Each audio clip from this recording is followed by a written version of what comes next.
میں تقریر کرنے گیا فیض آباد، تو ننھے علی اصغر سے لے کے علی اکبر تک چوک میں سب تشریف رکھتے تھے، سارے تعزیہ بابا، اور اسی چوک میں میری تقریر، جی سارے تعزیہ تشریف فرما ہے اور تقریر میری اسی چوک میں۔ جو میں نے تقریر شروع کی وہاں پر دھجیاں بے کر کے رکھ دی میں نے قاعدے سے۔ لیکن اس کے ساتھ اگر ایسے معاملات ہوں کہ اس کو لے کر کے سڑکوں پہ ہم گھومیں گے، ناچیں گے اور پھر اس پر چڑھاوے کریں گے، پھر اس کے ساتھ اپنے اپنے عقیدے جوڑ لیں گے، تو یہاں سے شیطان پھر گمراہ کرنا شروع کرتا ہے۔ کہ چند سالوں پہلے ہم نے دیکھا بہت خرافات ہو رہی ہے، ایک جگہ ہم نے کہا منع ہے۔ السلام علیکم ورحمۃ اللہ تعالیٰ وبرکاتہ۔ ناظرین، مجھے امید ہے کہ آپ سب خیریت سے ہوں گے۔ تعزیہ بنانا کیسا ہے، تعزیہ بنانا صحیح ہے یا غلط ہے، اور تعزیہ داری جائز ہے یا ناجائز ہے، اس تعلق سے مفتی سلمان اظہری صاحب قبلہ کا اور مفتی شمس الدین مکرانہ صاحب قبلہ کا بیان سنتے ہیں اور اپنے سبھی دوستوں کے ساتھ شیئر کرتے ہیں۔ آئیے بیان سنتے ہیں۔ تعزیہ کا مسئلہ، تعزیہ جو ہے اس کا مسئلہ مختلف بھی ہے، اتنا میں بتاؤں گا، کنفیوز نہیں ہونا۔ تعزیہ کو شرائط کے ساتھ اگر بٹھایا جائے تو جائز ہے، لیکن وہ شرائط پورے کرتے نہیں لوگ، اور ہم نے اگر اتنا ہی شوشہ کھول دیا تو بڑے بڑے دروازے لوگ کھول دیں گے۔ بات صرف اتنی تھی تعزیہ کی، امام حسین کا جو روزہ ہے اس روزے کی شکل کی کوئی چیز بنا کر کے آپ نے رکھ دیا، تو کسی بھی بزرگ کے روزے کی شکل بنا کر کے رکھنا مستحسن ہے، کوئی حرام کام نہیں ہے، ناجائز نہیں ہے۔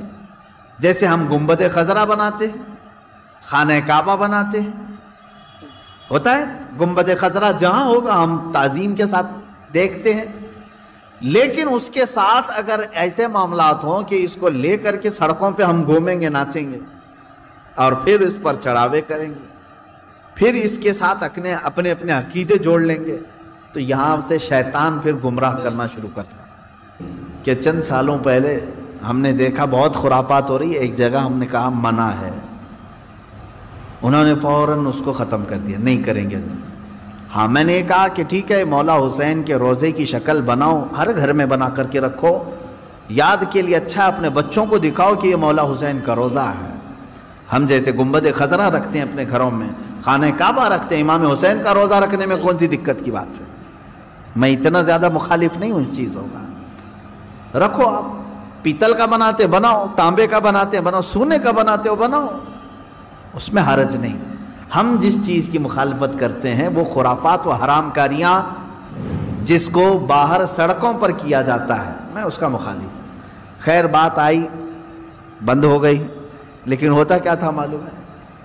چند دنوں کے بعد دوسرا محرم آیا تو گھر والے کہتے ہیں کہ حضرت وہ تو بند ہیں لیکن بچے ویسے ہی ناچ رہے ہیں، ہاتھ ایسے لمبے کر کے خود پنجہ بن گئے ہیں اور ناچ رہے ہیں۔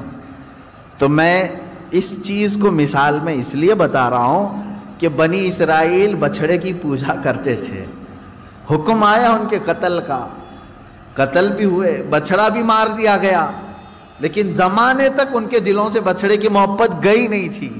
وہی ذکر آج کی آیت میں میں نے پڑھا ہے، اللہ فرماتا ہے ثم اتخذوا العجل من بعد ما جاءتهم البینات، پھر یہ بچڑے کو ایسا لے کر کے بیٹھے رہے جبکہ ان کے سامنے کھلی ہوئی نشانیاں تھی۔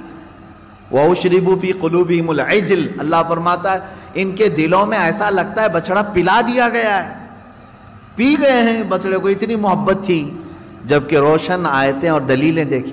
تو خلاصہ یہ ہے میرے عزیزو، کہنے کا مطلب کہ بعض چیزیں گمراہیاں ایسی ہیں جن کو چھوڑنے کے بعد بھی وہ کچوکے لگاتی رہتی ہیں، برے گناہ بھی ایسے ہیں جن کو چھوڑنے کے بعد وہ دوبارہ دماغ میں وسوسے ڈالتے رہتے ہیں۔ ان کاموں کو حتمی طور پر اپنے تصور میں بھی نہ آئے۔ اعوذ باللہ من شر الشیطان الرجیم کثرت سے پڑھیں، اعوذ باللہ من شر الشیطان الرجیم، من شر الشیطان الرجیم۔ اے اللہ میں پناہ مانگتا ہوں تیری مردود شیطان کی ان شرارتوں سے جو میرے دماغ میں ڈال رہا ہے۔ تو یہ اسی کی طرف سے ہوتی ہیں، وہ پرانے راستے پر لے جانا چاہتا ہے، گمراہی کی طرف لانا چاہتا ہے، وہ خرابیاں جن کو تم چھوڑ کر کے آئے ہو یاد دلاتا ہے ایک بار اور چلا جاؤ۔ اس کے لیے کثرت سے یہ پڑھا کریں، جب جب ایسا وسوسہ آئے کہیں اعوذ باللہ من شر الشیطان الرجیم. آج ہی صبح گناہ سے توبہ کیا، سوچا کہ نہیں کروں گا یہ گناہ، لیکن رات ہوتے ہی پھر خیال آیا ایک بار اور کر لوں. میں بتا رہا ہوں فوراً اس وقت یہ پڑھو اعوذ باللہ من شر الشیطان الرجیم. اے اللہ میں تو چھوڑ چکا تھا شیطان مردود، پھر مجھے لا رہا ہے وسوسے، میں تیری پناہ مانگتا ہوں مردود شیطان کی شرارتوں سے. یہ باتیں کمال کا شاطرانہ کمال کی چال چلی شیعوں نے. میں پوری ذمہ داری کے ساتھ عرض کر رہا ہوں، پورے ایران میں کہیں تعزیہ نہیں رکھا جاتا. پورے ایران میں کہیں تعزیہ نہیں رکھا جاتا، پورے عراق میں کہیں تعزیہ نہیں رکھا جاتا. سن لو، ایران تو 100% لگ بھگ شیعہ ہی شیعہ ہے، یا 99%، 99 پوائنٹ سنی ایک ہی پوائنٹ ہے. وہاں تعزیہ کیوں نہیں؟ عراق میں 60 اور 40 کا حساب کتاب ہے. شیعہ 60% ہے، سنی 40% تقریباً. وہاں تعزیہ کیوں نہیں؟ خود کربلا میں نہیں، نجف میں نہیں، کوفہ اور کاظمین میں نہیں. ہندوستان کے لوگ تم کیوں پگلائے ہوئے ہو؟ تمہاری عقلیں گھاس چرنے گئی ہیں. پورے ملکی پیمانے پہ ہندوستان میں بے شمار مقامات کی رپورٹ میں جانتا ہوں جہاں پر شیعہ برادری کے لوگ سنیوں کو لاکھوں روپے دیتے ہیں کہ تم تعزیہ بناؤ، تم تعزیے کا جلوس نکالو، تم ڈھول بجاؤ. میں پرسنل جانتا ہوں اس بات.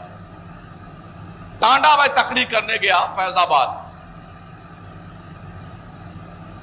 تو ننھے علی اصغر سے لے کے علی اکبر تک چوک میں سب تشریف رکھتے تھے، سارے تعزیہ بابا. اور اسی چوک میں میری تقریر، جی سارے تعزیہ تشریف فرما ہے اور تقریر میری اسی چوک میں. جو میں نے تقریر شروع کی وہاں پر دھجیاں بے کر کے رکھ دی میں نے قاعدے سے. 2-4 مولوی جو اس محلے کے تھے اسٹیج چھوڑ کے ڈر کے مارے بھاگ گئے یار کہ کچھ ہو نہ جائے. جب وہ اٹھنے لگے میں نے کہا بھائی صاحب تقریر تو میں کر رہا ہوں، آپ کیوں بھاگے جا رہے ہیں، بیٹھیے نا. تو بعد میں مجھے یہ پتا چلا کہ شیعہ کی برادری کے لوگ سنیوں کو لاکھوں روپے دیتے ہیں کہ تم تعزیہ بناؤ. جو کام وہ خود نہیں کرتے ہیں وہ آپ سے کرواتے ہیں. ناظرین مجھے امید ہے کہ اس چھوٹی چھوٹی کلپ کو آپ نے پورا بغور سماعت کیا اور جانا کہ تعزیہ بنانا کیسا ہے، تعزیہ بنانا صحیح ہے یا غلط ہے، تعزیہ کس حد تک جائز ہے، کس حد تک جائز نہیں ہے. اس تعلق سے مفتی سلمان اظہری صاحب قبلہ نے کیا کچھ فرمایا آپ نے جانا، اور تعزیہ کے تعلق سے مفتی شمس الدین مکرانہ صاحب نے بھی کیا کچھ فرمایا وہ بھی مجھے امید ہے کہ آپ نے سنا ہوگا اور جانا ہوگا. اسی طرح کے بیانات سننے کے لیے ہمارے چینل کو ابھی سبسکرائب کریں اور ساتھ ہی میں بیل آئیکن کو دبانا نہ بھولیں تاکہ ہماری ہر آنے والی ویڈیو کو دیکھ سکے سب سے پہلے. اور ہاں، اس ویڈیو کو اپنے سبھی دوستوں کے ساتھ شیئر کریں تاکہ وہ بھی جان سکے کہ تعزیہ داری کس حد تک جائز